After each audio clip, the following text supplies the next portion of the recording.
Halo semuanya, di sini kami akan menjelaskan bagaimana proses daur karbon terjadi. Simak videonya ya.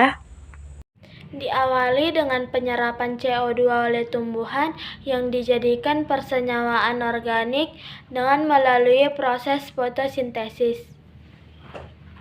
Selanjutnya, glukosa disusun menjadi amilum yang kemudian diubah menjadi senyawa gula yang lain, lemak, protein, dan vitamin. Hewan mendapatkan karbon setelah memakan tumbuhan. Setelah itu, tubuh hewan dan tumbuhan yang mati diuraikan menjadi karbon dioksida, air, dan mineral oleh pengurai. Pada proses pernapasan tumbuhan akan dihasilkan oksigen. Dengan demikian, daur karbon terpendek terjadi pada tumbuhan, lingkungan, dan tumbuhan.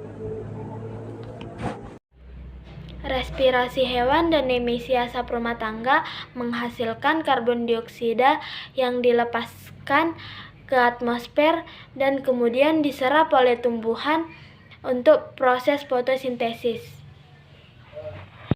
Siklus tersebut akan mengulang secara terus-menerus. Sekian dan terima kasih.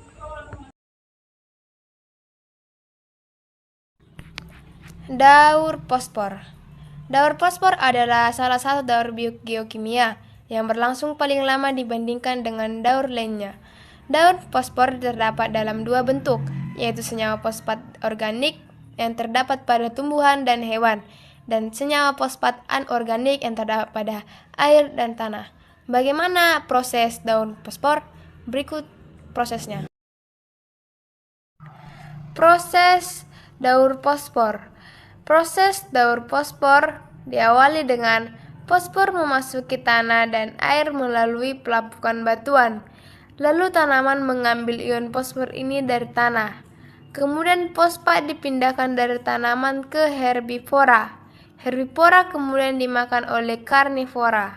Lalu, fosfat yang diserap oleh hewan dikembalikan ke tanah melalui ekskresi dan dari dekomposisi tumbuhan dan bahan mati oleh mikroba. Kemudian, bahan tanaman mati dan produk-produk limbah lainnya membusuk melalui peran bakteri. Lalu, fosfat dilepaskan ke lingkungan. Kemudian, fosfat dalam tanah tercuci atau terkikis ke dalam air. Lalu, air tersebut digunakan oleh ganggang dan tanaman sebagai nutrisi.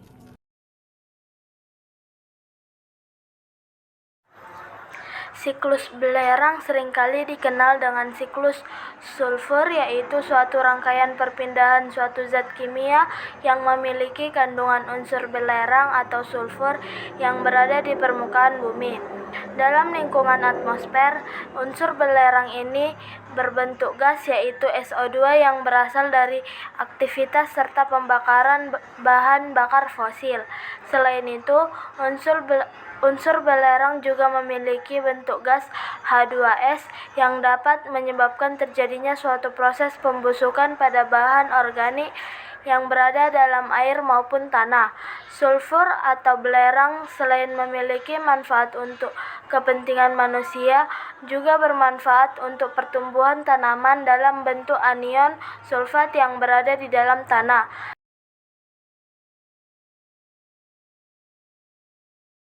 Sumber air panas yang mempunyai kandungan belerang yaitu aktivitas gunung api dan dari hasil pegunungan suatu bahan bakar fosil ikut berperan dalam pelepasan sulfur dalam bentuk gas SO2 ke atmosfer. Kemudian, gas dari SO2 yang sudah ada di udara selanjutnya mengalami proses oksidasi yang dapat berubah menjadi gas sulfat atau SO2. Terjadinya pembusukan dari berbagai bahan organik yang melibatkan peran mikroorganisme juga dapat menghasilkan belerang yang dapat masuk ke dalam tanah seperti H2S ataupun yang terbang ke atmosfer dalam bentuk gas. Di dalam atmosfer terdapat gas H2S yang dapat mengalami fase oksidasi sehingga berubah menjadi SO4 atau gas sulfat. Selanjutnya, gas ini bersama air hujan atau dalam fase presipitasi akan kembali ke permukaan bumi. Apabila di udara terdapat kandungan gas sulfat yang kadarnya cukup tinggi sehingga dapat mengakibatkan masalah untuk lingkungan, sebab dapat mengakibatkan terjadinya hujan asam, yang mana hujan asam ini adalah suatu bentuk dampak buruk dari terjadinya polusi udara serta polusi air. Unsur tunggal seperti sulfur dihasilkan dari gas H2S yang mengalami fase reduksi di dalam tanah. Unsur tunggal tersebut selanjutnya akan memasuki suatu fase oksidasi yang mana terjadinya hal tersebut dibantu oleh bakteri menjadi SO4.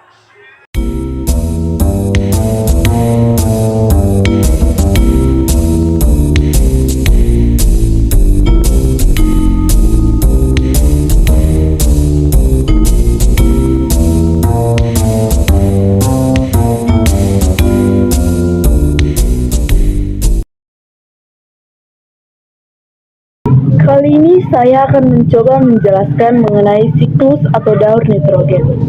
Siklus ini diawali oleh jatuhnya nitrogen bersama air kemudian menyerap ke dalam tanah. Dan ketika nitrogen berada di tanah, dia tidak dapat langsung diambil oleh tumbuhan. Namun ada beberapa tumbuhan yang dapat menyerapnya, yakni tumbuhan yang bersimbiosis dengan bakteri ribosum atau tumbuhan yang memiliki bintil akar nitrogen yang diserap oleh tumbuhan yang memiliki akar berbintil ini kemudian akan diubah menjadi amonia oleh bakteri ribosum. Proses ini disebut dengan fiksasi nitrogen.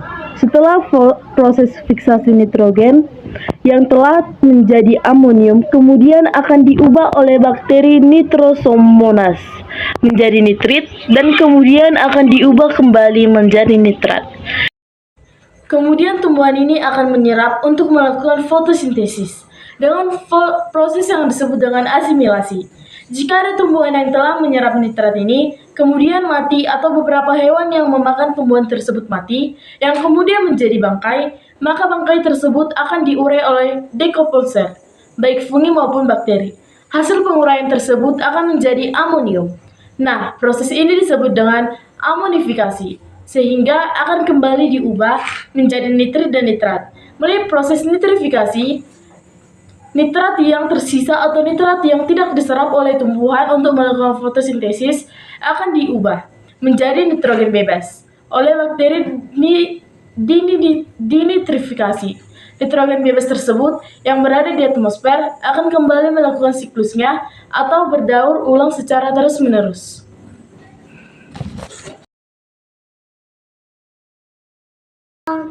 Sebanyak 97,5% air yang ada di bumi merupakan air asin, bukan air tawar yang sesuai dengan kebutuhan sehari-hari manusia. Mulai dari 2,5% air tawar yang ada sebagian besarnya tidak dapat digunakan karena berada di tempat yang jauh dan tidak terjangkau, seperti terperangkap dalam bentuk salju es di kutub atau di bawah tanah yang sangat dalam. Hanya kurang dari 1% air tawar saja yang dapat digunakan oleh manusia. Menurut Kementerian PUPR, penggunaan air rata-rata setiap orang di perkotaan Indonesia adalah 144 liter per harinya, setara dengan 16 buah galon air. Hampir separuhnya digunakan untuk mandi, sisanya digunakan untuk mencuci, memasak, dan minum. Kok bisa air tawar di bumi yang jumlahnya sedikit tidak habis digunakan terus-menerus oleh manusia? Air merupakan komponen penting dalam kehidupan sebagian besar tubuh makhluk hidup. Terdiri dari air, contohnya tubuh manusia 70%-nya merupakan air. Oleh karena itu, kita sering sekali meminum air. Selain itu, air juga digunakan untuk membersihkan tubuh, mencuci pakaian, dan memasak. Air tidak selalu berbentuk cairan. Ketika didinginkan, air akan berubah menjadi es yang padat. Apabila air dipanaskan, maka akan menjadi uap air yang tidak terlihat oleh mata. Begitu pula dalam air dapat berbentuk cairan seperti yang terdapat di bawah tanah dan mengalir di sungai, atau bentuk padat seperti yang terdapat pada salju dan es kutub, ataupun berbentuk uap air saat terkena sinar matahari yang panas. Seluruh proses perubahan bentuk air yang terjadi secara alami di lingkungan termasuk ke dalam siklus air. Air di lautan akan meluap ke udara akibat panasnya matahari. Kita sebut sebagai evaporasi. Uap air tersebut kemudian akan membentuk awan di udara. Saat awan tersebut dipenuhi oleh molekul air, air akan turun kembali ke dalam bentuk air hujan yang disebut dengan proses presipitasi. Air hujan yang membasahi daerah dataran tinggi akan diserap oleh tanah dan mengalir ke dataran yang lebih rendah melalui aliran sungai hingga kembali ke lautan. Air yang berada dalam tanah dapat diserap oleh tumbuhan dan menguap melalui daun yang disebut dengan proses transpirasi. Kemudian kita menggunakan air untuk kegiatan sehari-hari. Air tidak habis ataupun hilang.